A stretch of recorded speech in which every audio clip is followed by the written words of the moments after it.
নমস্কাৰ মৰমৰ ছাত্ৰ-ছাত্ৰীসকল আজি মই ক্লাছ 9ৰ ৰিভিজন 1ৰ ৰৈ যোৱা অংকৰ পৰা আৰম্ভ কৰিছোঁ ইতিমধ্যে মই ৰিভিজনৰ 1 2 3 4 চাৰিটা অংক কৰি দিছোঁ আৰু এইবাৰ 5 নম্বৰ অংকটো লৈছোঁ তোমালোকে চাই যোৱা 5 নম্বৰ অংকটো কি আছে আৰু কেনেকৈ কৰিব লাগিব ঠিক আছে তো চোৱা কোৱেশ্চনটো কি দিয়া আছে সূচক বিধি a to the power m divided by a to the power n equal to a to the power m minus n of m equal to 0 লৈ প্রমাণ করা যে a to the power minus n equal to 1 by a to the power n আমি এই সূচক বিধিটো ব্যৱহাৰ কৰিব লাগিব m equal to 0 লৈ প্লাই তেতিয়া আমি প্ৰমাণ কৰিব লাগিব a to the power m equal to 1 by a to the power n ঠিক আছে তো সোয়া কেনেকৈ প্ৰমাণ কৰা হয় সলিউশন তো প্ৰথমতে আমি লিখিম গিভেন আমাক কি দিয়া আছে প্ৰথমতে আমি এইটো লিখি লম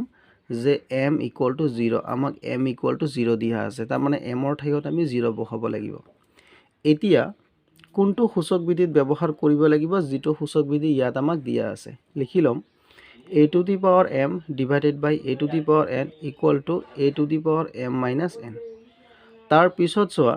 যে এইটোক আমি ডিভাইড সিস্টেমত লিখি লম a to the power m divided by a to the power n equal to a to the power m minus n এইটো সেম থাকি যাব তাৰ পিছত implies এইবাৰ মান বহাই দিম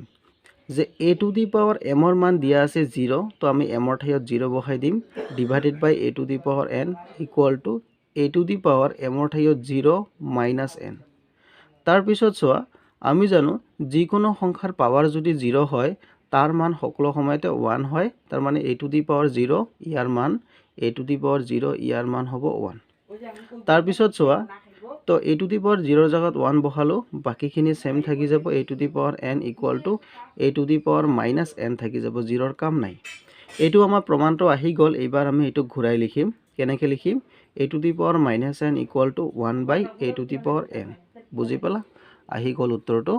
তেতিয়া হলে আমাৰ প্রুফ হৈ গল তো আমি ইয়াতে প্রুফ বুলি লিখি দিম ঠিক আছে বুজি পালা তেনা হলে মই প্ৰশ্নটো আকৌ এবাৰ বুজাই দিছো আমাক কৈছে কি এই m equal to 0 ব্যৱহাৰ কৰি এই সূচক বিধিটোৰ ক্ষেত্ৰত আমি প্ৰমাণ কৰিব লাগে a to the power minus n equal to 1 by a to the power n ঠিক আছে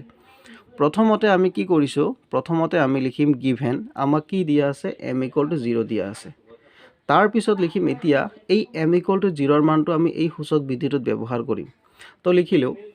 এতিয়া a to the power m divided by a to the power n equal to a to the power m minus n তাৰ পিছত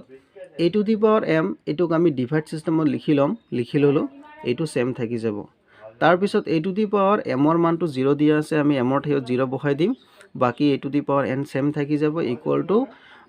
a to the power 0 minus n হ'ব তাৰ পিছত চোৱা ইয়াতে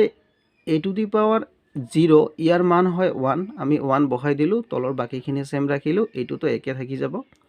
তাৰ পিছত এবাৰ আমি উত্তৰটো আহি গল আমি এটা ঘূৰাই পেলাই লিখিম তো a to the power minus n equal to 1 by a to the power n এইটো হল আমাৰ উত্তৰ বুজি পাইছা ঠিক আছে নমস্কাৰ